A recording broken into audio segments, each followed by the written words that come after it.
వివాహము అన్ని విషయములలో ఘనమైనది. Marriage is honourable in all seven. So part 7. So దేవుడు మనకు ఎన్నో సంగతులు బయలుపరుస్తున్నాడు.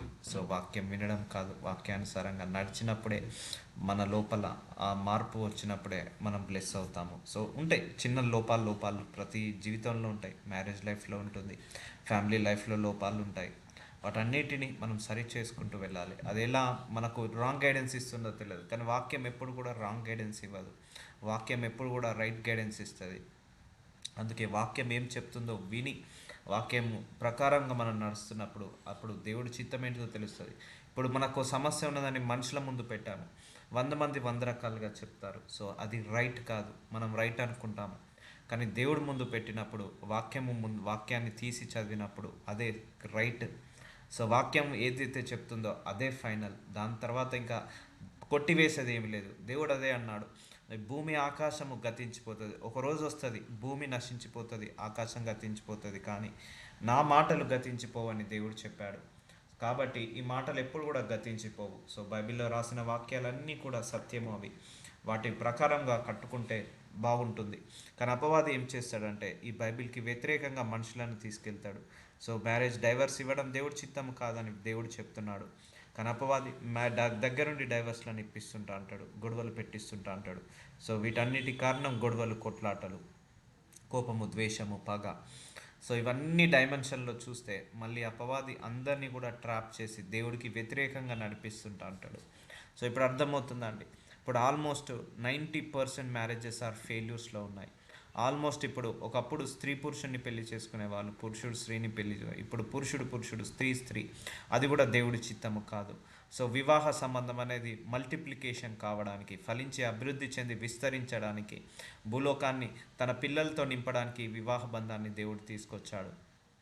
సో అలా కాకుండా పురుషుడు పెళ్లి చేసుకున్న, స్త్రీ పెళ్లి చేసుకున్న మల్టిప్లికేషన్ కాదు. అండ్ అది విరుద్ధము, దేవుడి చిత్తానికి విరుద్ధము. సో అలాంటి వాళ్ళు పరలోకానికి వెళ్ళరు. సో ఇద్దరు భార్య ఆడమొగ కాకుండా మొగడు, ఆ పురుషుడు స్త్రీ పెళ్లి చేసుకుంటే వాళ్ళు పరలోకానికి వెళ్ళలేరు. ఇలా కావాలని కూడా డైవర్స్, ఏ తప్పు చేయకుండా డైవర్స్ ఇస్తే అలాంటి వాళ్ళు కూడా వెళ్ళలేరు. సో ఇవన్నీ చాలా రిస్ట్రిక్షన్స్ ఉన్నాయి. కానీ కానీ వాక్యము తెలియక నశించిపోతున్నారు. అందుకే సర్వలోకానికి సువార్త ప్రకటించమని దేవుడు చెప్పాడు. కానీ చాలామంది ఏమనుకుంటారు, సువార్త కాదు ఇది ఏదో మార్పిడి అని అనుకుంటారు. సో అది కాదు నిజము. ఎందుకంటే నిజమైనదంతా కూడా బైబిల్లో దేవుడు రాసి పెట్టాడు. అసలు ఏది మంచి, ఏది చెడు, ఏది సుఖము, ఏది కష్టము, ఏది మాట్లాడాలి, ఏది మాట్లాడకూడదు, ఏది వినాలి, ఏది వినకూడదు, ఇవన్నీ కూడా రాసి పెట్టాడు దేవుడు. సో ఇప్పుడు మనము వాక్యం విని నడుచుకుంటున్నాం, కరెక్టే. కానీ అవతల వాళ్ళు కూడా వింటే బాగుంటుంది. ఎందుకంటే మనం విన్నప్పుడు పర్లేదు, మనం ఆత్మీయంగా ఎదుగుతాం. కానీ వినని వాళ్ళ నుంచి మనకు నానా విధములైన శోధనలు వస్తాయి. మనం వాక్యానుసారంగా నడుస్తుంటాం, కానీ ఇంట్లో కుటుంబ సభ్యులు వాక్యానుసారంగా నడవకపోయినా, లేకపోతే సొసైటీ వాక్యానుసారంగా నడవకపోయినా వాళ్ళ నుంచి మనకు చాలా శోధనలు వస్తుంటా ఉంటాయి. అందుకే వాక్యంలో అందరూ ఎదగాలి. ఈ లోకానికి వాక్యం లేకనే ఇవన్నీ పెరుగుతున్నాయి. నరహత్యలు పెరుగుతున్నాయి, వ్యభిచారం పెరుగుతుంది, ఇల్లీగల్ రిలేషన్షిప్స్, ఇవన్నీ వాక్యము తెలియక నశించిపోతున్నారు జనాలు కూడా. సో చూద్దాము. సో 1 కొరింథీయులకు రాసిన 13వ అధ్యాయం 13వ వచనము, కాగా విశ్వాసము, నిరీక్షణ, ప్రేమ, ఈ మూడును నిలుచును, వీటిలో శ్రేష్టమైనది ప్రేమయే. దేవుడు ఏమని చెప్తున్నాడంటే ఫైనల్గా భార్యాభర్తల మధ్య ఒక ప్రేమ ఉండాలి, అండర్స్టాండింగ్ ఉండాలి, ఇద్దరి మధ్య ఓర్పు, నేర్పు ఉండాలి, సహనం ఉండాలి. సో ఫైనల్గా నిలిచేది ప్రేమే. ఒకరికొకరు ప్రేమ ఉన్నారనుకో, తప్పులు, పొరపాట్లు, దోషాలు కనపడవు ఎప్పుడు కూడా. అవి వచ్చినా కూడా సరే పోనీలే అని సర్దుకుపోతుంటుంది ప్రేమ ఉన్నప్పుడు. అది ప్రేమ లేనప్పుడే ఇద్దరి మధ్య ఆ డిస్టర్బెన్సెస్ అవుతాయి.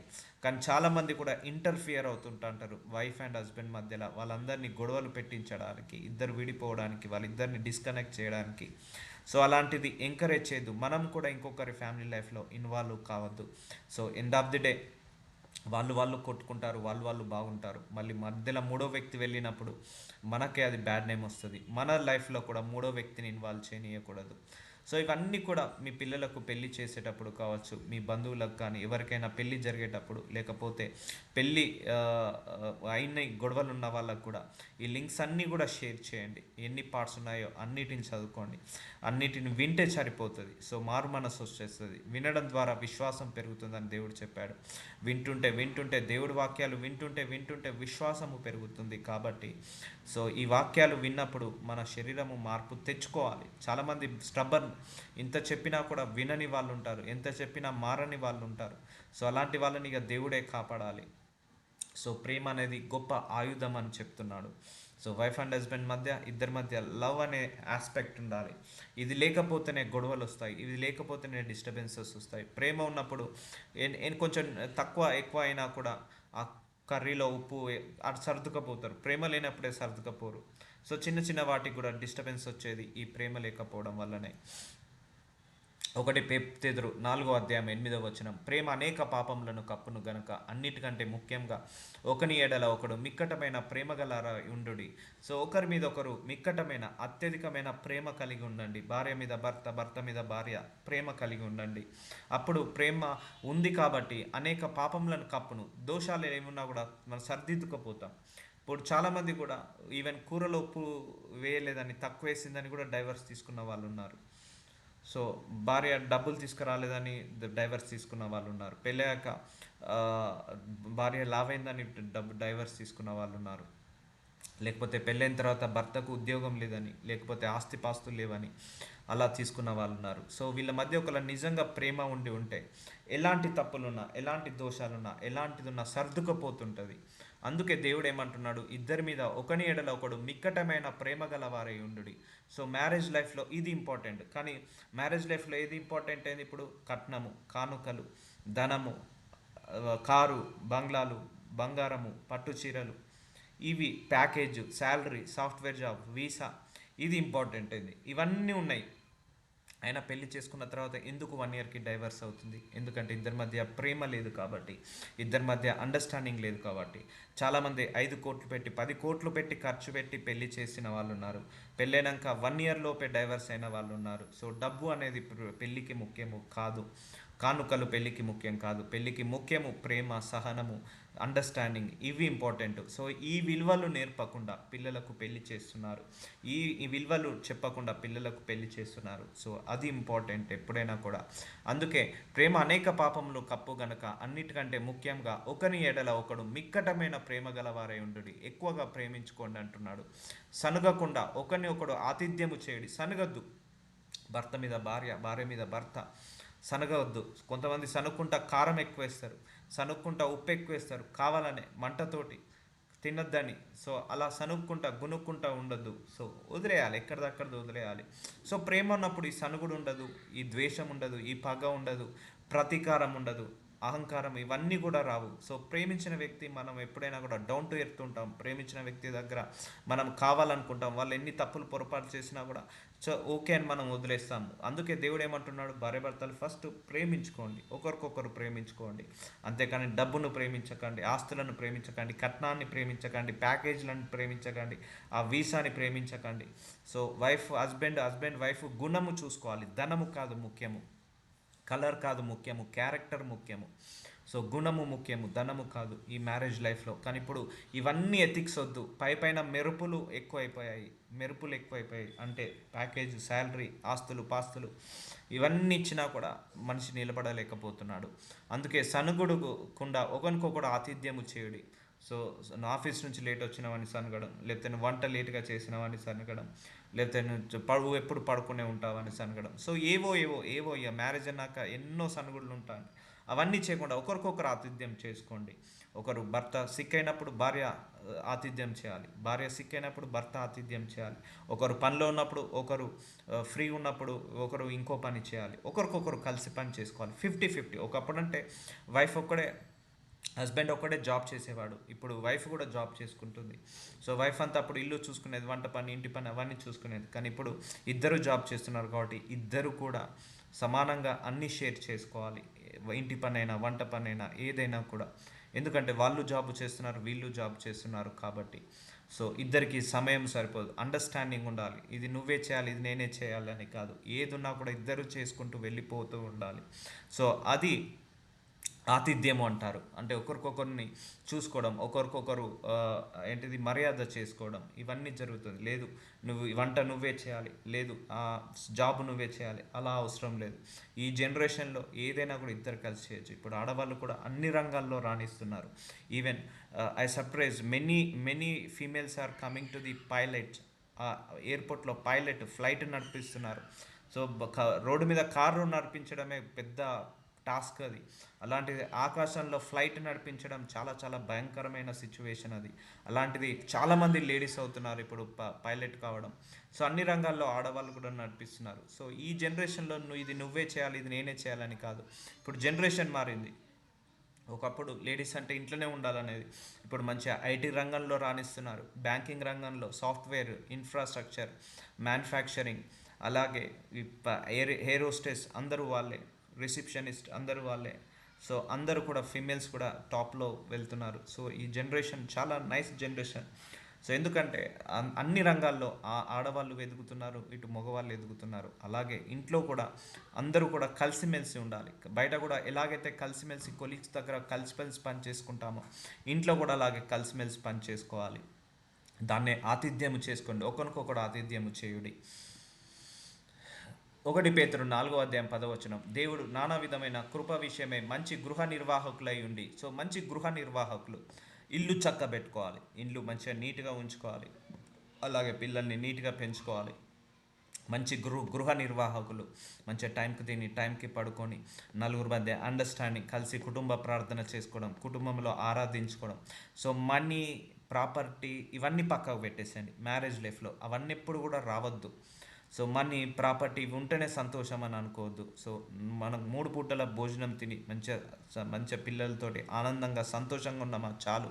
మంచి గృహ నిర్వాహకులై ఉండి ఒక్కొక్కడు కృపావరము పొందిన కొలది ఒకరికొకడు ఉపచారము చేయడి. సో ఒకరికొకరు ఉపచారం చేసుకోండి, ఒకరికొకరు సహాయం చేసుకోండి, ఒకరికొకరు హెల్ప్ చేసుకోండి, ఒకరికొకరు ఏంటిది ఆతిథ్యం ఇచ్చుకోండి. సో ఎలా అంటే ఇద్దరి మధ్య డౌన్ టు ఎర్త్ ఉండాలి. నేను ఎందుకు ఇది చేయాలి, నేను ఎందుకు అది చేయాలని ఇద్దరు కూడా అనుకోకూడదు. సో భార్య భర్తలు అనేది ఒక ఫ్యామిలీ, ఒక లైఫ్, అది న్యూ బిగినింగ్, అది న్యూ చాప్టర్. సో పెళ్ళి తర్వాత ఇది ఒక ఒక ఒక మంచి ఏంటిది జనరేషన్స్ మన ద్వారా వస్తుంటాయి. భార్య భర్త పిల్లలు, సో అందరూ కూడా మంచి గృహ నిర్వాహకులై ఉండు, ఒకరికొకరు ఆతిథ్యం ఇచ్చుకోండి, కృపతో ఉండండి, కనికరంతో ఉండండి. సో గొడవలొద్దు, కొట్లాటొద్దు, అహంకారం వద్దు, స్వార్థం వద్దు, ఇవన్నీ ఉండొద్దు.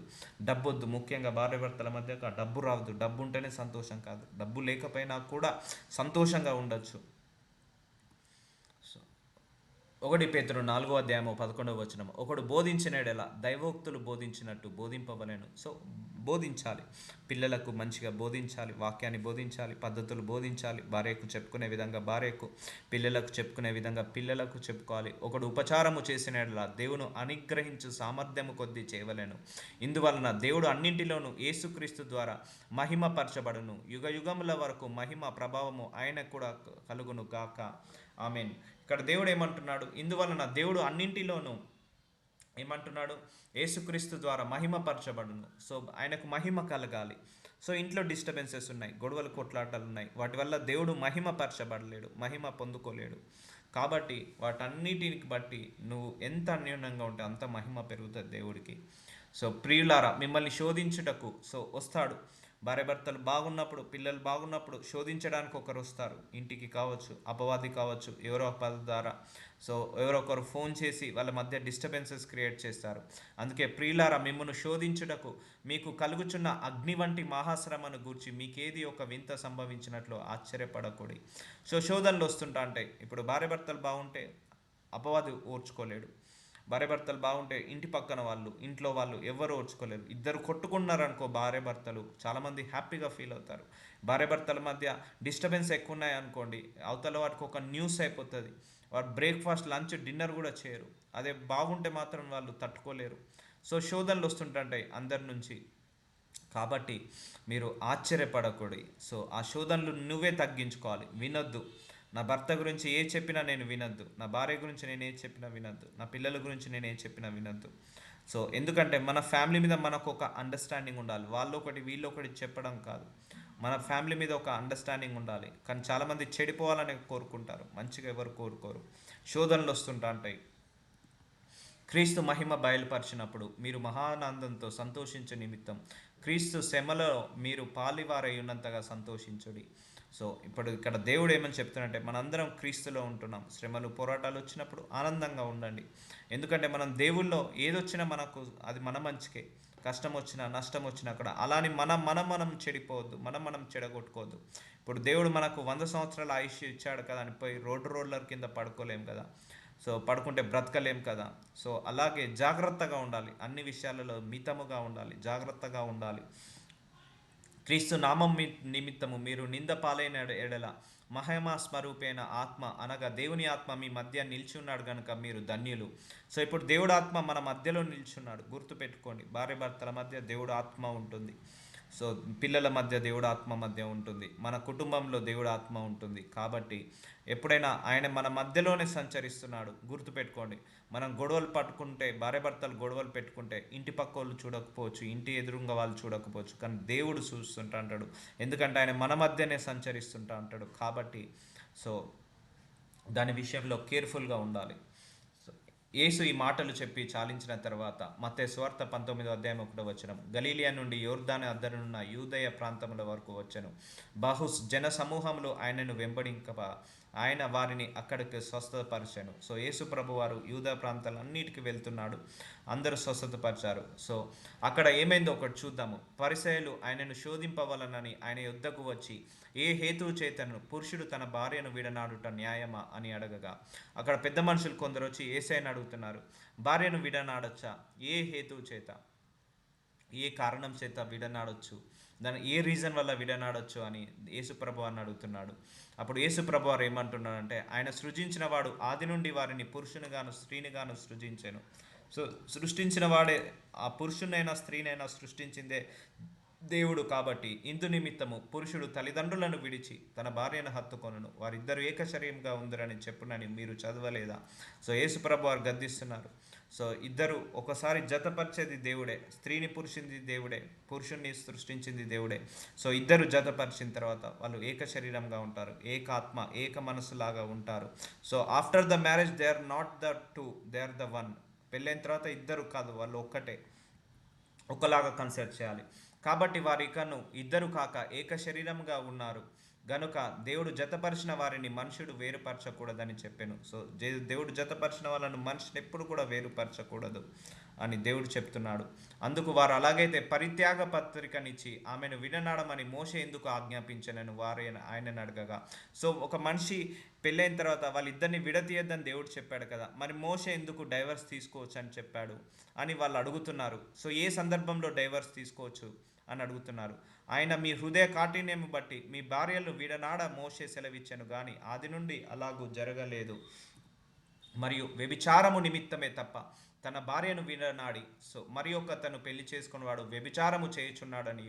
సో ఎవరు తీసుకోవచ్చు డైవర్స్? సో ఇక్కడ రాయబడింది, ఒకవేళ భర్త భార్య ఉన్నాక కూడా వేరే పరాయి స్త్రీతో పరాయి పురుషుతో అక్రమ సంబంధం పెట్టుకున్నారనుకోండి, అలాంటి సంబంధాల్లో అలాంటి విషయాలలో డైవర్స్ తీసుకోవచ్చు అని దేవుడు పెట్టాడు. బట్ ఇండియన్ లా కూడా అలాగే ఉంది, ఇండియన్ లాగా. ఆ ఒక్క విషయం తప్పించి కూరలో ఉప్పు లేదని, లేకపోతే పెళ్ళైన తర్వాత లావైందని, లేకపోతే కట్నం తీసుకురాలేదని, లేకపోతే ఇంకో అమ్మాయి నచ్చిందని, ఇంకో అబ్బాయి నచ్చిందని, ఇలాంటి విషయాలలో నువ్వు డైవర్స్ తీసుకుంటే అప్పుడు ఏమవుతుందంటే నువ్వు వ్యభిచారి కింద పడిపోతావు. విడనాడబడిన దానిని పెళ్లి చేసుకుని వాడు వ్యభిచారము చేయడని. ఒకసారి డైవర్స్ అయిపోయిన తర్వాత వాళ్ళు మళ్ళీ పెళ్లి చేసుకుంటారు. అంటే నీకు పెళ్ళైన భార్యను ఇంకొకరికి అప్పచెప్తున్నట్టు, నీ హస్బెండ్ని డైవర్స్ ఇచ్చేసి ఇంకొకరిని పెళ్లి చేసుకుంటే నువ్వు ఇంకొకరికి అప్పచెప్తున్నట్టు. సో అలా డైవర్స్ తీసుకొని ఇద్దరు వేరే పెళ్లి చేసుకుంటే అది వ్యభిచారం కింద పడిపోతుంటుంది. కాబట్టి సో అలాంటి విషయంలో కాకుండా ఒకవేళ భార్య కానీ భర్తకు కానీ అక్రమ సంబంధం ఉందని తేలింది, రుజువైంది అనుకోండి, అప్పుడు ఆ సిచ్యువేషన్లో డైవర్స్ తీసుకోవచ్చు అని దేవుడు చెప్తున్నాడు. సో ఇలాంటి సిచ్యువేషన్లే కానీ కట్నం తెలియదని, లేకపోతే చిన్న చిన్న గొడవలకు సరిగా వండట్లేదని, ఇలాంటి వాటికి డైవర్స్ తీసుకోవద్దని దేవుడు చెప్తున్నాడు. ఒకటే రీజన్, అది ఇండియా లాలో కూడా ఉంది. సో ఎప్పుడైతే ఇంకొక అక్రమ సంబంధం ఉంటుందో అప్పుడు రుజువైనప్పుడు ఆ సందర్భంలో డైవర్స్ ఇచ్చితే తప్పు కాదు.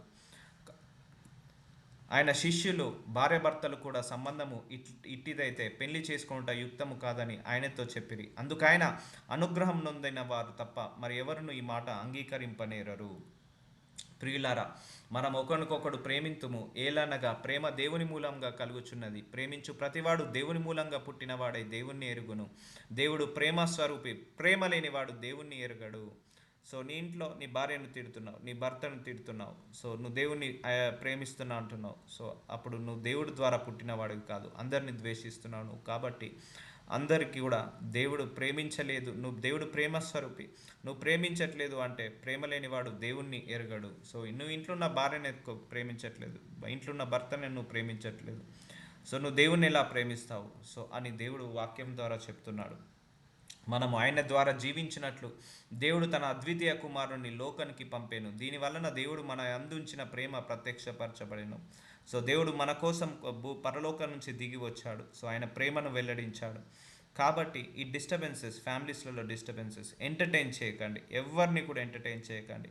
This is your family, wife, husband and kids, that is your family. ఎవరు ఎంటర్టైన్ కావద్దు. ఎందుకంటే ఇది దేవుడి వ్యవస్థ, ఇది దేవుడి కుటుంబం, ఇది దేవుడి యొక్క ప్రణాళిక ఇది. ఎందుకంటే ఆదాము అవ్వను పుట్టించిన తర్వాత మీరేగా పిల్లల్ని కానీ విస్తరించండి భూలోకంలో. సో మ్యారేజ్ లైఫ్ ఎలా ఉండాలి? ఫలించి అభివృద్ధి చెంది విస్తరించేలాగా ఉండాలి. కానీ గొడవలు పడి కొట్లాటలు పడి విడిపోండి అని చెప్పలేడు. గొడవలు పడి కొట్లాడుకొని విడిపోండి అని చెప్పలేదు. ఫలించి అభివృద్ధి చెంది విస్తరించండి అన్నాడు. సో గొడవలకు కారణాలు ఏంటియో ఐడెంటిఫై చేసి ఆ గొడవలను తీసేసుకోవాలి. సో కాబట్టి ఇద్దరి మధ్య బెటర్ అండర్స్టాండింగ్ ఉండాలి.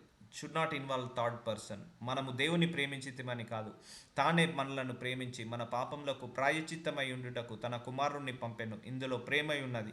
సో దేవుడు మన కోసం మనల్ని ప్రేమించి మన కోసము ఆయన బలైపోయాడు. కానీ మనల్ని బాగుండండి, మీకు ఏ పొరపాటు లేదు, ఏ తప్పులు లేవు, ఏ దోషాలు లేవు, మీకు నరకం అనేది లేదు, నేను పరలోకాన్ని ఇచ్చేసాను మీకు, భూమి మీద ఉన్న రోజులు చల్లగా బ్రతకండి, ఆనందంగా బ్రతకండి, సంతోషంగా బ్రతకండి అని ఆయనే చెప్పేశాడు. కానీ మనం ఏం జరుగుతుంది? గొడవలు పడుతున్నాం, కొట్లాటలు పడుతున్నాం, సో ఇలా ఇరుకులు ఇబ్బందులలో బ్రతుకుతున్నాము. సో ఇవన్నీ కూడా దేవుడి చిత్తం కాదు. సో దేవుడు ప్రేమ స్వరూపి, ఆయన మనల్ని ప్రేమించి భూలోకానికి దిగి వచ్చాడు. కానీ మనము అందరినీ ద్వేషించేస్తున్నాము. చెప్తే వినరు, అండర్స్టాండింగ్ ఉండదు, అర్థం చేసుకోరు. ఎందుకు చెప్తున్నారో అర్థం చేసుకోరు. సో ఎన్నో ఉంటాయి. ప్రియులారా, దేవుడు మనలను ఇలాగూ ప్రేమింకవ, మనం ఒకరికొకడు ప్రేమింపబద్దలై ఉన్నాము. ఏ మానవుడు దేవుణ్ణి ఎప్పుడు చూచి ఉండలేదు. చూసారా, మనం ఎవరం దేవుణ్ణి చూడలేదు. మనం ఒకరికొకడు ప్రేమించిన ఎడల దేవుడు మన యందు నిలిచి ఉండును. ఇప్పుడు ఇద్దరు ఒకరికొకరు భార్యాభర్తలు ద్వేషించుకుంటున్నారు, దేవుడు ఉంటాడా? ఉండడు. గొడవలు పడుతున్నారు, దేవుడు ఉంటాడా? ఉండడు. కొట్లాటలు పడుతున్నారు, దేవుడు ఉంటాడా? ఉండడు. సో వాళ్ళ మధ్య ప్రేమ లేదు కాబట్టి దేవుడు ఉండడు అంటున్నాడు. ఆయన ప్రేమ మన యందు సంపూర్ణమగును. సో మేము ఒకరికొకడు ప్రేమించిన ఎడల దేవుడు మన యందు నిలిచి ఉండును. సో ఇప్పుడు అర్థమవుతుందా? దేవుడు చిత్తానుసారంగా బ్రతకాలంటే ఇద్దరి మధ్య, ఒకరి మధ్య లవ్ అనేది ఉండాలి, అఫెక్షన్ అనేది ఉండాలి. సో దాన్ని డిస్టర్బెన్స్ చేసే ఎవరినైనా కూడా ఎంటర్టైన్ చేయొద్దు. ఎందుకంటే గొడవలు పుట్టించడము అపవాది క్రియ, దేవుడి క్రియ కాదు. దేవుడి క్రియ ఏంటిది? శాంతి, సమాధానము, దీర్ఘశాంతము, ఇద్దరి మధ్య అండర్స్టాండింగ్స్ ఉండడం, ఇద్దరి మధ్య లవ్ అండ్ అఫెక్షన్ ఉండడం, ఇద్దరి మధ్య డిస్కషన్ అండ్ ఉండడం. ఆర్గ్యుమెంట్స్ దేవుడి చిత్తం కాదు. గుర్తుపెట్టుకోండి, ఏ కుటుంబంలో అయితే ఆర్గ్యుమెంట్స్ జరుగుతున్నాయి, డిస్కషన్స్ జరుగుతున్నాయి, డిబేట్స్, చర్చలు జరుగుతున్నాయి అనుకోండి, ఇవన్నీ అపవాది క్రియలే, ఇవన్నీ దేవుడి క్రియలు కానే కావు. సో దేవుడి క్రియలు ఏంటిది? ప్రేమ, శాంతి, సమాధానము, దీర్ఘశాంతము. సో ఇప్పుడు మనం దేవుణ్ణి ప్రేమిస్తున్నాం, దేవుణ్ణి పూజిస్తున్నాం, దేవుణ్ణి ప్రార్థన చేస్తున్నాం, బైబిల్ చదువుకుంటున్నాం. కానీ ఇంట్లో భర్తను తిడుతున్నాం, భర్త భార్యను తిట్టినా సో నువ్వు దేవుణ్ణి చదవనట్టే, దేవుడిని ఇష్టపడనట్టే, దేవుణ్ణి ప్రేమించనట్టే. అందుకే ఏ మానవుడు దేవుణ్ణి ఎప్పుడు చూచి ఉండలేదు. మనము ఒకరికొకడు ప్రేమించిన ఎడల, ఒకరికొకరు గొడవలు పెట్టుకుంటే దేవుడు మన యందు నిలిచి ఉండును, గొడవలు పెట్టుకుంటే దేవుడు మన యందు నిలిచి ఉండడు. సో ఇదొకటి మర్మము. దీని వలన మనము ఆయన యందు నిలిచి ఉన్నామనియు ఆయన మన యందు ఉన్నాడని తెలుసుకొనుచున్నాము. ఏలైనగా ఆయన మనకు తన ఆత్మలో పాలు దయచేసి ఉన్నాడు. మనందరి లోపల ఆత్మ ఉంది. నీ భర్త లోపల, భార్య లోపల, ఇద్దరి లోపల ఆత్మ ఉంది, పిల్లల లోపల ఆత్మ ఉంది. సో ఇక్కడ ఆయన యందు నిలిచి ఉన్నామని, ఆయన యందు ఉన్నాడని తెలుసుకొనుచున్నాము. సో ఎలా తెలుస్తుంది? సో ఇద్దరి మధ్య అండర్స్టాండింగ్ ఉన్నప్పుడు. ఎందుకంటే ఒక కుటుంబం అనేది దేవుడి చిత్తం అండి, దేవుడి చిత్తం. నిజంగా ఇట్స్ ట్రూ, ఇట్స్ మనిషి చిత్తం కాదు. ఇది మ్యారేజ్ వ్యవస్థ తీసుకొచ్చింది మనిషి కాదు, దేవుడు. కుటుంబ వ్యవస్థను తీసుకొచ్చింది మనిషి కాదు, దేవుడు. సో ఇద్దరు పెళ్ళైన తర్వాత ఇద్దరు వేరుపడడం దేవుడి చిత్తము, మనిషి చిత్తము కాదు. ఎందుకంటే ఆ కుటుంబం అక్కడి నుంచి సపరేట్ అయిపోయి, సో తన ద్వారా దేవుడు ఫలించేలాగా చేస్తాడు ఇంకో ఫ్యామిలీ, తన ద్వారా దేవుడు ఫలింపేలాగా చేస్తాడు ఇంకో ఫ్యామిలీ, తన ద్వారా దేవుడు ఫలింపేలాగా చేస్తాడు. సో మ్యారేజ్ లైఫ్లో కొన్ని ఛాలెంజెస్ ఉంటాయి, క్విట్ చేయొద్దు, వదిలేయద్దు. ఛాలెంజెస్ గురించి ప్రేయర్ చేసుకోవాలి. భర్త నుంచి కొన్ని ఛాలెంజెస్, భార్య నుంచి కొన్ని ఛాలెంజెస్, ఇన్లాస్ నుంచి కొన్ని ఛాలెంజెస్, సిస్టర్ ఇన్లాస్ నుంచి కొన్ని ఛాలెంజెస్, మదర్ ఇన్లాస్ నుంచి, ఫాదర్ ఇన్లాస్ నుంచి కొన్ని ఛాలెంజెస్. ఇవన్నీ కూడా ప్రేయర్ చేసుకోవాలి. సో ప్రేయర్ చేసుకోవాలి. అందుకే బైబిల్లో ఒక వాక్యం ఉంటుంది, పెళ్ళైన తర్వాత వాళ్ళను ఒంటరిగా వదిలేయండి అని ఉంటుంది బైబిల్లో. ఒక 1 year ఒంటరిగా వదిలేయండి వాళ్ళని అని ఉంటుంది. సో మరియు తండ్రి తన కుమారునికి లోకరక్షకుడుగా ఉండుటకు పంపుటేట మేము చూచి సాక్ష్యం ఇచ్చుచున్నాము. యేసు దేవుని కుమారుడని ఎవడు ఒప్పుకున్నావు వానిలో దేవుడు నిలిచి ఉన్నాడు, వాడు దేవుని యందు ఉన్నాడు. సో మనందరం దేవుణ్ణి ఒప్పుకున్నాము, దేవుడు సొంత కుమారుడు, సొంత రక్షకుడు అని. సో మన లోపల దేవుడు నిల్చున్నాడు. సో మన భార్య లోపల, భర్త లోపల కూడా దేవుడు నిల్చుంటారు. నువ్వు భార్య అని తిడుతున్నావు, సో దాని లోపల ఎవరున్నారు? భార్య లోపల దేవుడు ఉన్నాడు, దేవుడు ఆత్మ ఉంది. మన లోపల దేవుడు ఆత్మ ఉంది. సో ఇవన్నీ తెలియదా? మనం ఎంత గొడవ పట్టుకుంటున్నాం, ఎంత డిస్టర్బెన్సెస్ అవుతున్నాయి, అన్నీ తెలుసు దేవుడికి. సో మన ఏళ్ళ దేవుని ఉన్న ప్రేమను మనం ఎరిగిన వారమై దాన్ని నమ్ముకొనిచున్నాము. సో దేవుడు మనల్ని ప్రేమించారు కాబట్టి మీరు కూడా ప్రేమించండి అని అంటున్నాడు. దేవుడు ప్రేమ స్వరూపే ఉన్నాడు, ప్రేమ యందు నిలిచి ఉండువాడు దేవుని యందు నిలిచి ఉన్నాడు, దేవుడు వాని యందు నిలిచి ఉన్నాడు. సో ఎవరైతే ప్రేమలో ఎదుగుతారో వాళ్ళ మధ్య ఎవరు ఉంటారట? దేవుడు ఉంటాడట వాళ్ళ మధ్యలో. సో ప్రేమ లేదు, ద్వేషము, పగ, ప్రతీకారం ఉంది మనసు నిండా. అప్పుడు దేవుడు ఉంటాడా? ఉండడు. సో దేవుడు వాని యందు నిల్చున్నాడు ఎప్పుడు? ప్రేమ అనే ఫలంలో ఎదిగినప్పుడు. సో ఇప్పుడు భర్తల మధ్య మెయిన్ డిస్టర్బెన్సెస్ ఎక్కడ వస్తున్నాయి? ఇక్కడనే. ఈ ఈ ఈ పాయింట్ లేకనే, ఈ రిలేషన్, ఈ ఎమోషన్ లేకనే చాలా డిస్టర్బెన్సెస్ వస్తుంటా ఉంటాయి. కాబట్టి దీన్ని డెవలప్ చేయమని దేవుణ్ణి అడగాలి, దేవుడు ఇస్తాడు. ఇప్పుడు భర్త బాగా తిడుతున్నాడు, కొడుతున్నాడు, సో ఎక్కువగా సతాయిస్తున్నాడు, నష్టపెడుతున్నాడు. సో అవన్నీ ఎందుకు చేస్తున్నాడు? కోపం, ద్వేషం, పగ, చెప్పుడు మాటలు ఇన్ని చేస్తుంటాడు. అదే ప్రేమ ఉన్నదనుకోండి అవన్నీ చేయడు, కొట్టాడు, తిట్టాడు, నష్టపెట్టాడు, కష్టపెట్టాడు. సో అలాగే భార్య కూడా తిట్టదు, బూతులు మాట్లాడదు, ప్రేమ లేకనే ఇవన్నీ కూడా. తీర్పు దినమందు మనకు ధైర్యము కలుగునట్లు, చూసారా తీర్పు ఉంటుంది వీళ్ళందరికీ కూడా. ప్రతి దానికి మనకు తీర్పు ఉంటుందండి. ప్రతి లెక్క మనం దేవుడికి అప్పచెప్పాల్సిందే, ప్రతి డిస్టర్బెన్సెస్కి మనం దేవుడు అప్పచెప్పాల్సిందే. సో అందుకే జాగ్రత్తగా ఉండాలి. అందుకే దేవుడితో నడవడం అంత ఈజీ కాదండి, చాలా తెగింపు ఉండాలి. ఈ దేవుడితో నడవాలంటే చాలా ధైర్యం ఉండాలి, తెగింపు ఉండాలి. కానీ దాని తర్వాత మంచి రిజల్ట్ కూడా అలాగే ఉంటుంది. మనం ఇష్టం వచ్చినట్టు కాదు, దేవుడికి నచ్చినట్టుగా బ్రతకాలి. కొన్ని ఇష్టం ఉండే మనకు, కొంతమందిని క్షమించలేకపోతాం, కానీ తప్పదు. కొంతమందితో మనము గొడవ పడాల్సి వస్తుంది, కానీ పడకుండా ఉండాల్సి వస్తుంది. కొంతమందిని ద్వేషించాల్సి వస్తుంది, కానీ ద్వేషించకూడదు. సో మనకు ఇష్టం లేని ఎన్నో ఉంటాయి, కానీ దేవుడికి అది ఇష్టం ఉండదని తెలుసుకొని మనం వదిలేయాల్సి వస్తుంది. నా లైఫ్లో కూడా చాలామంది ఉన్నారు, సో వాటిని ద్వేషించే వాళ్ళను సో అందరినీ తీసేసుకున్నా. కొంతమంది క్షమించగలుగుతున్నా, కొంతమంది క్షమించలేకపోతున్నాం. తీసేసుకోవాలి. సో తీర్పు దినమందు మనకు ధైర్యము కలుగునట్లు దీని వలన ప్రేమ మనలో పరిపూర్ణము చేయబడి ఉన్నది. ఏలైనగా ఆయన ఎట్టివాడై ఉన్నాడో మనం కూడా ఈ లోకంలో అట్టివారమై ఉన్నాము. సో ఈ లోకానికి వచ్చినప్పుడు ఏం తీసుకురాలేదు, తీసుకుపోయినప్పుడు ఏం తీసుకురాలేదు. ఈ లోకంకు వచ్చాడు, ఆయన అందరినీ ప్రేమించాడు, అందరినీ ఇష్టపడ్డాడు. ఓకే, మనం అందరినీ ప్రేమిస్తాం, ఇష్టపడతాం, కానీ అవతల వాళ్ళు కూడా చేయాలి కదా. అక్కడే మన అందరికీ ప్రాబ్లము. మనం కరెక్ట్గానే ఉంటాం, కానీ ఎదుటి వాళ్ళు కూడా కరెక్ట్గా ఉన్నప్పుడు బాగుంటుంది. సో అది లేకనే చాలా ప్రాబ్లం. ఆయనకు కూడా అదే ప్రాబ్లం అయింది, యేసు ప్రభు వారు కూడా. ఆయన కరెక్ట్గా ఉన్నాడు, ఇతర సేవకులు కరెక్ట్గా లేరు, విశ్వాసులు, సేవకుడు ఆయన శిష్యుడు కరెక్ట్గా లేడు. ఆయన మంచిగా ట్రైనింగ్ ఇస్తుంటే ఇస్కరియోతు యూదా ఆయన గొప్ప దొంగ అయిపోయాడు. సో ఆయన ద్వారా శోధనలు వచ్చాయి యేసు ప్రభు వారికి. ఆయన సేవ చేస్తుంటే ఇతరుల పరిసయలు, సద్దకాయల ద్వారా శోధనలు వచ్చాయి. ఎందుకు? అందరిలో ప్రేమ లేదు కాబట్టి మనము కూడా లోకంలో అట్టివారమై ఉన్నాము. సో ప్రేమ ఉంటే ఈ నరహత్య, దొంగతనాలు, మోసాలు, వ్యభిచారము, తిట్టుకోవడము. సో ఇప్పుడు మనం పిల్లల్ని ప్రేమిస్తున్నాం, వాళ్ళను బయట వెనకాల ఎవరిని కూడా చెడుగా మాట్లాడము. కొంతమంది తల్లిదండ్రులు కూడా పిల్లల గురించి చెడుగా మాట్లాడుతుంటా అంటారు. సో ఫోన్లు చేసి చెడుగా మాట్లాడుతుంటా అంటారు, పిల్లల నాశనం కోరుకుంటా అంటారు చాలామంది. సో ఎందుకు? ప్రేమ లేదు వాళ్ళ దాంట్లో. ఆ లేకపోవడం వల్లనే అలా ద్వేషం వల్ల, హేట్రెడ్ వల్ల అవన్నీ జరుగుతుంటాయి. ఇప్పుడు భార్య గురించి ఎలా పడితే అలా అందరికీ ఫోన్లు చేసి చెప్తుంటా అంటారు, ప్రేమ లేకపోవడం వల్ల. భర్త గురించి ఫోన్లు చేసి చెప్తుంటారు, ప్రేమ లేకపోవడం వల్ల. అది ఒకవేళ నిజంగా వాళ్ళు ప్రేమించి పెళ్లి చేసుకున్న అబ్బాయి అమ్మాయి అనుకో, వాళ్ళు ఎన్ని గొడవలున్నా తల్లిదండ్రులకు చెప్పడు. ఎందుకంటే నువ్వే ప్రేమించి పెళ్లి చేసుకున్నావు కదా, నీ ఇష్టము, నువ్వు చెప్తే విన్నావా, నువ్వు చేసుకున్నావు కాబట్టి నువ్వు అనుభవించి అంటారు. కాబట్టి వీళ్ళు కూడా ఏం చెప్పరు. అమ్మో ఏమైనా చెప్తే నేనే పెళ్లి చేసుకున్నా అంటారు కదా, అందుకే మనం చెప్పొద్దు, మనం బ్యాడ్ అయిపోతాం అని వాళ్ళు కూడా చెప్పారు. So end of the day love లేకపోవడం వల్లనే ఇవన్నీ గొడవలు. సో ప్రేమ ఉన్నది ఒక భార్యాభర్తల మధ్య, అక్కడ దేవుడు ఉంటాడట. ఆ కుటుంబంలో ప్రేమ ఉంది, దేవుడు ఉంటాడట. సో నీ దగ్గర కుటుంబంలో ప్రేమ శాంతి లేదు, దేవుడు అక్కడ ఉండడు. ఎవరుంటారు? అపవాది ఉంటాడు. సో అందుకే మనము ఆయన భూలోకానికి ఎట్టివాడై ఉన్నాడు, మనం కూడా ఈ లోకంలో అట్టివారమై ఉన్నాము. ప్రేమలో భయం ఉండదు, అంతేకాదు పరిపూర్ణ ప్రేమ భయము వెళ్ళగొట్టును. భయము దండనతో కూడినది, భయపడినవాడు ప్రేమ అందు పరిపూర్ణము చేయబడినవాడు కాడు.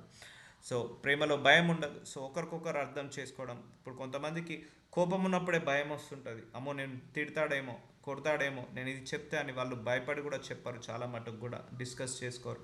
సో ప్రేమ ఉన్నప్పుడు సరే పోనీ లేదు, తప్పు జరిగిందో పొరపాటు జరిగిందో క్షమించేసుకుంటా అంటారు. అందుకే దేవుడు ఈ వాక్యం ద్వారా మ్యారేజ్ లైఫ్లో ప్రేమ ఉండాలని చెప్తున్నాడు. ఒకరికొకరు ఆతిథ్యం ఇచ్చుకోండి అని చెప్పుకుంటున్నారు. ఒకరి మీద ఒకరు ఏంటిది సనుక్కోకండి అని చెప్తున్నారు.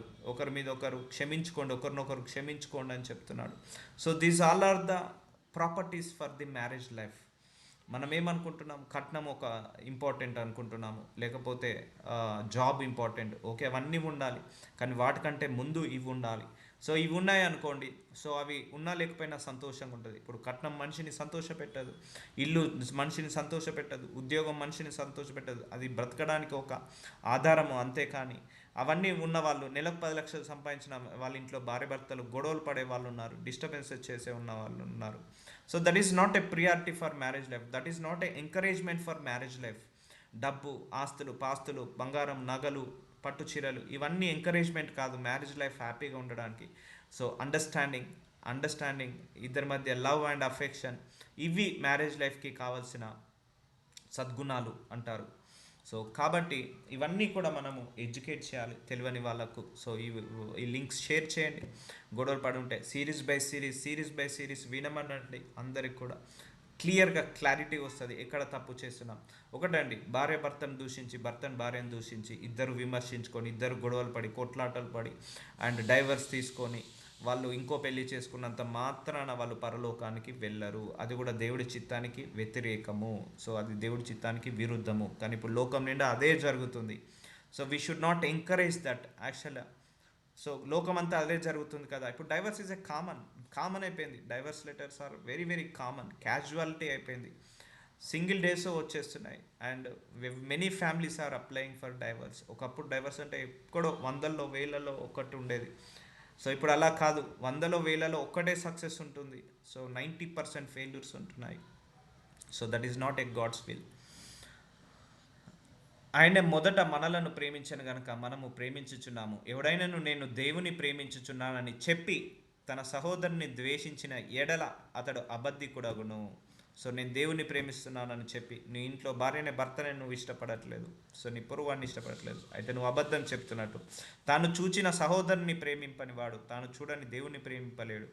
సో ఇంట్లో ఉన్న భర్తనే నువ్వు ప్రేమించలేకపోతున్నావు, కనపడని దేవుణ్ణి ఎలా ప్రేమిస్తావు? సో అయితే నువ్వు కనిపించే నీ ఇంట్లో మనుషులను, నీ కుటుంబాన్ని నువ్వు ప్రేమించలేకపోతున్నావు. సో ఇంకా వాళ్ళని ఎలా ప్రేమిస్తావు? నన్ను ఎలా ప్రేమిస్తావు? అయితే నువ్వు అబద్ధం చెప్తున్నావు అని దేవుడు అంటున్నాడు. దేవుని ప్రేమించేవాడు తన సహోదరుని కూడా ప్రేమింపవలనని ఆజ్ఞ మనం ఆయన వలన పొంది ఉన్నాము.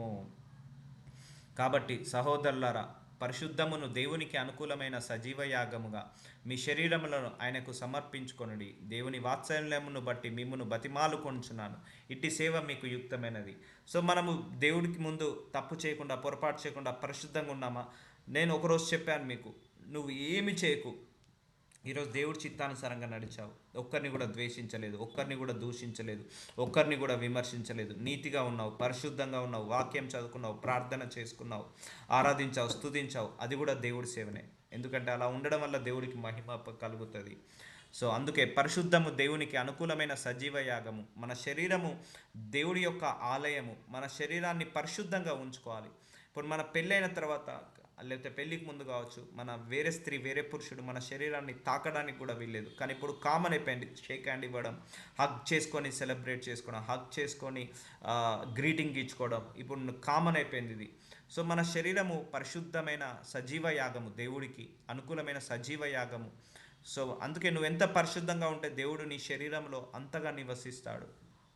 అందుకే మీ శరీరంలో ఆయనను సమర్పించుకొనుడి. అందుకే వ్యభిచారం చేయడం వల్ల ఏమవుతుందంటే శరీరము పాపానికి అప్పగించబడుతుంది. సో అందుకే ఇల్లీగల్ రిలేషన్ వాళ్ళు ఖచ్చితంగా నరకానికి వెళ్తారు, పరలోకానికి వెళ్ళలేరు వాళ్ళు. ఎందుకంటే వాళ్ళ శరీరము అంటే శరీరం అంటే ఏంటిది? మన బైబిల్ ప్రకారం ఆలయము. ఆ ఆలయాన్ని పాడు చేసుకుంటున్నారు. దేవుని వాత్సల్యమును బట్టి మిమ్మల్ని బతిమలాడుకొనుచున్నాను, ఇట్టి సేవ మీకు యుక్తమైనది. సో సేవ అంటే ఇలా బైబిల్ బోధించడం మాత్రమే కాదు. ఈరోజు తప్పు చేయకుండా, పొరపాటు చేయకుండా, వాక్యానుసారంగా బ్రతికి దేవుడి వాక్యాన్ని చదువుకొని ఏసునామంలో ఆయన నామాన్ని ప్రార్థన చేసుకున్న నువ్వు నీతిగా పరిశుద్ధంగా ఈరోజు బ్రతికినా కూడా దేవుడి సేవ కిందకే చెల్లుతుంది. అందుకే మ్యారేజ్ తర్వాత ఇల్లీగల్ రిలేషన్స్ వల్ల బాడీ అపవిత్ర అవుతుంది, పరిశుద్ధత పోతుంది. So we need to be more careful. We should not touch other person. చాలామంది సెకండ్ ఇస్తుంటారు, ఇట్స్ ఓకే. బట్ ఒకటి ఇంకా పలకరింపులలో ఇంకా మితిమీరిపోవద్దు. సో ఈరోజు జనరేషన్స్లో కూడా చాలా చాలా డిఫరెంట్గా మారుతుంది. But it's okay, it's culture ఇప్పుడు ఇలా మారింది కాబట్టి బైబిల్ ప్రకారం అది విరుద్ధము. అలా అని మనం చెప్తే ఎవరు వినరు కూడా. సో ఈ లోక మర్యాదను అనుసరింపక, చూడండి దేవుడు ఏం చెప్తున్నాడు, ఈ లోక మర్యాదను అనుసరింపక. సో చాలామంది ఈ రోజులలో హక్ చేసుకొని, ఈవెన్ కార్పొరేట్ కంపెనీస్లో కూడా హక్ చేసుకొని గ్రీటింగ్ చేస్తున్నారు, గుడ్ మార్నింగ్, గుడ్ ఆఫ్టర్నూన్ అని. వైఫ్ అండ్ హస్బెండ్ కాకుండా లేకపోతే మేనేజర్స్ కానీ లేకపోతే కార్పొరేట్ కంపెనీలో అట్లా గ్రీటింగ్ చేస్తున్నారు.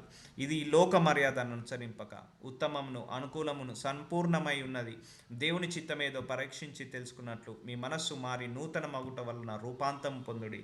సో ఒక పెళ్ళి అయిపోయింది, మన శరీరం మీద అధికారము భార్యకు, మన భర్తకు శరీరం మీద అధికారము భార్యకు, భార్య శరీరం మీద అధికారం భర్తకు మాత్రమే ఉండాలి. So nobody should not touch that body, ఎందుకంటే అది అపవిత్రంగా ఉంటుంది. అది లోక మర్యాద. అనుకూలము సంపూర్ణమై ఉన్న దేవుని చిత్తమేదో పరీక్షించి తెలుసుకున్నట్లు మీ మనసు నారి నూతన గుట్టట్లకు రూపాంతరం పొందుడి. So renew your mind set. Sir marriage ఏంటంటే నీ మనసులో నీ ఆలోచనలో కూడా పరాయి స్త్రీ పరాయి పురుషుడి గురించి ఆలోచనలు రావద్దు. మ్యారేజ్ ఏంటంటే నువ్వు, నీ భార్య, నీ భర్త, నీ పిల్లలు. సో అదొక సపరేట్ ఫ్యామిలీ లాగా ఉండాలి. ఒకరి ఫ్యామిలీలో ఇన్వాల్వ్ కావద్దు, నా ఫ్యామిలీలో ఎవరిని ఇన్వాల్వ్ చేయదు. భర్త భార్య, భార్య భర్త మధ్య అండర్స్టాండింగ్ ఉండాలి. This is the God's will. మనం అనుకుంటాము ఇద్దరు, వాళ్ళ పేరెంట్స్ వీళ్ళ పేరెంట్స్ కలిసి పెళ్లి చేశామని. కాదు, పెళ్ళి మన మనిషి పుట్టడానికంటే ముందే, పుట్టిన తర్వాత దేవుడు పరలోకంలో నిర్ణయించబడతాయి. అమ్మాయి పుట్టడానికంటే కొన్ని నెలల ముందే, సంవత్సరాల ముందే అబ్బాయిని పుట్టిస్తాడు. ఆ అబ్బాయిలో నుంచి కొన్ని లక్షణాలను, కొన్ని గుణగణాలను తీసి ఒక అమ్మాయిలో పెడతాడు. అందుకే ప్రతి స్త్రీకి దేవుడు ప్రతి పురుషుణ్ణి తయారు చేశాడు. ఒకటే స్త్రీకి ఒకటే పురుషుణ్ణి, ఒకటే పురుషుడికి ఒకటే స్త్రీని తయారు చేశాడు. అంతేగాని ఒక పురుషుడికి 10 మంది స్త్రీలను తయారు చేయలేదు, ఒక స్త్రీకి 10 మంది పురుషులను తయారు చేయలేదు. రైట్ పర్సన్ ఎవరో వాళ్ళతోటే పెళ్లి చేస్తాడు దేవుడు. కానీ మనకు అహంకారం పెరిగి, గర్వం పెరిగి, ఎక్స్పెక్టేషన్ పెరిగి, ఈయనే నాకు రైట్ పర్సన్ కాదు, ఇంకో ఆయనను చేసుకుంటే బాగుండేది, ఈమె నాకు రైట్ పర్సన్ కాదు, ఇంకో ఆమెను చేసుకుంటే బాగుండేది. సో ఇది లోక మర్యాద అనుసరించక ఉత్తమమును అనుకూలము, ఆయన ఉత్తమమైనదే ఇస్తాడు, అనుకూలమైనదే ఇస్తాడు, సంపూర్ణమైనదే మనకి ఇస్తాడు ఆయన మనకెప్పుడు కూడా. సో మన మైండ్ సెట్ మార్చుకోవాలి. కొంతమంది 20 సంవత్సరాలు పెళ్ళి ఆడ పిల్లలు కూడా పెళ్ళిడికి వచ్చినా కూడా నువ్వెందుకు పెళ్ళికి వచ్చావు, నువ్వెందుకు నన్ను పెళ్లి చేసుకున్నావు, నువ్వు కాకపోతే ఇంకోరు ఉంటే బాగుండేది అని ఇలా నిందలు వేసిన వాళ్ళని కూడా చూశాను. So that is not at all right insight of God. So once done is done. తన్ను తాను ఎంచుకున్న దానికంటే ఎక్కువగా ఎంచుకొనక దేవుడు ఒక్కొక్కరికి విభజించి ఇచ్చిన విశ్వాస పరిమాణం ప్రకారము తాను స్వసద్బుద్ధి గలవాడుటకై. సో నేను గ్రేటు, నేను గొప్ప, నా పేరెంట్స్ గొప్ప, నా పేరెంట్స్ కాదు నీ పేరెంట్స్ గొప్ప. సో అలా ఒకరికొకరు ఎక్కువగా ఎంచుకోక తాను స్వస్థబుద్ధి గలవాడుటకై తగిన రీతిగా తన్ను ఎంచుకొనవలనని నాకు అనుగ్రహింపబడిన కృపను బట్టి మీలోనున్న ప్రతివానితో చెప్పుచున్నాను. సో ఒకరికొకరు ఎక్కువగా ఎంచుకోకండి, తగ్గించుకోండి. నేను మా బ్రదర్ సిస్టర్స్ గ్రేటు, మా మదర్ గ్రేటు, మా ఫాదర్ గ్రేటు, మీ ఫాదర్ వేస్ట్. సో ఇలా ఒకరికొకరు ఎంచుకోకుండా సో తగ్గించుకోండి. So never involve other person, వాళ్ళ పేరెంట్స్ని వీళ్ళ పర్సన్ మ్యారేజ్ లైఫ్లో ఇన్వాల్వ్ చేయొద్దు. ఆ కుటుంబాన్ని ఇన్వాల్వ్ చేయొద్దు, మా డిస్కషన్స్లోనే రావద్దు. So there's a discussion between them, how to handle family life, how to handle finances, how to handle childrens, how to handle the kids. ఈ డిస్కషన్సే ఉండాలి. సో పిల్లల్ని ఎలా పెంచాలి, ఎలా పోషించాలి, ఎంత ఎంత వస్తుంది, ఎంత చూసుకోవాలి, ఎంత ఖర్చు పెట్టుకోవాలి, ఎంత మిగిలించుకోవాలి. So this will happen. అంతేకాని పెళ్ళప్పుడు మీ పేరెంట్స్ ఇలా అన్నారు, పెళ్ళి అయిన తర్వాత మీ పేరెంట్స్ ఇలా అన్నారు, వాళ్ళని చూసుకోవట్లేదు, ఇంటికి వస్తే మర్యాద చేయలేదు, చేతులు కడగలేదు, కాళ్ళు కడగలేదు. సో ఇవన్నీ కూడా డిస్కషన్స్ పెట్టద్దు. ఇవన్నీ కూడా ఎంచుకున్న తగిన దానికంటే ఎక్కువగా ఎంచుకోవద్దు ఒకరికొకరు. ఒక్క శరీరంలో మనకు అనేక అవయవములు నుండినను ఈ అవయములన్నింటికీ ఒక్కటే పని ఎలాగ ఉండదో. సో మన శరీరంలో లివరు, కిడ్నీ, ఎముకలు, కండరాలు అలా ఉన్నట్టు సో శరీరంలో అనేక అవయవాలు ఉన్నాయి. అలాగే ఏ అవయవానికి ఆ పని ఉంటుంది. సో అలాగే భర్త చేసే పని భర్త, భార్య, సో ఇద్దరు కూడా ఒక శరీరంలో ఒక అవయవం లాగా ఉండాలి. ఇప్పుడు ఒక కన్ను వచ్చేసి కన్నును మంచిదాన్ని కాదు అని చెయ్యిని అనొద్దు, చెయ్యి నువ్వు మంచిదానివి కాదని కన్నును అనొద్దు. సో ఈ రెండు ఇంపార్టెంటే, కన్ను ఇంపార్టెంటే, కాళ్ళు ఇంపార్టెంటే, చెయ్యి ఇంపార్టెంటే, లివర్ ఇంపార్టెంటే, కిడ్నీ ఇంపార్టెంటే. అలాగే ఒక ఫ్యామిలీలో వైఫ్ ఇంపార్టెంటే, హస్బెండ్ ఇంపార్టెంటే, ఇద్దరు ఇంపార్టెంటే, ఇద్దరు ఒక శరీరంలో అవయవాలు లాంటి వాళ్ళు, పిల్లలు ఇంపార్టెంటే.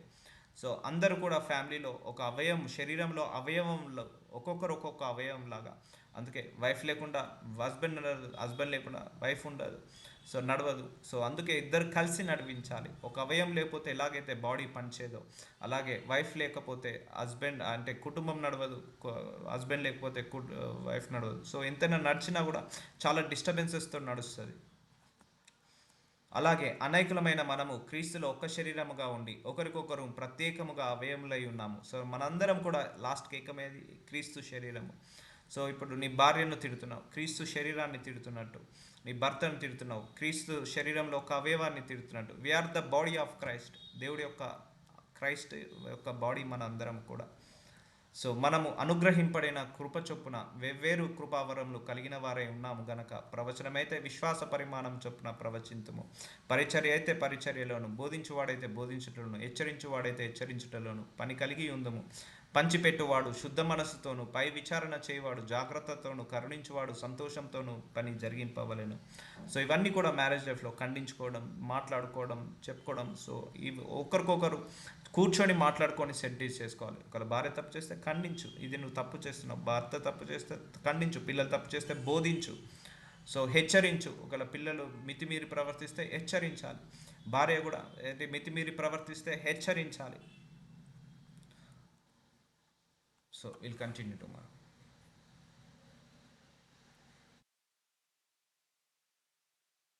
Lord Jesus, I thank you so much for your mercy my Lord. ఈ వాక్యాలన్నీ అనేక మందికి రీచ్ అయ్యి అనేకులు మారు మనస్సు పొందుకొని అందరూ కూడా యేసు నామంలో డైవర్స్ ఆగిపోవాలని ప్రవచిస్తున్నాను, ప్రార్థిస్తున్నాను తండ్రి.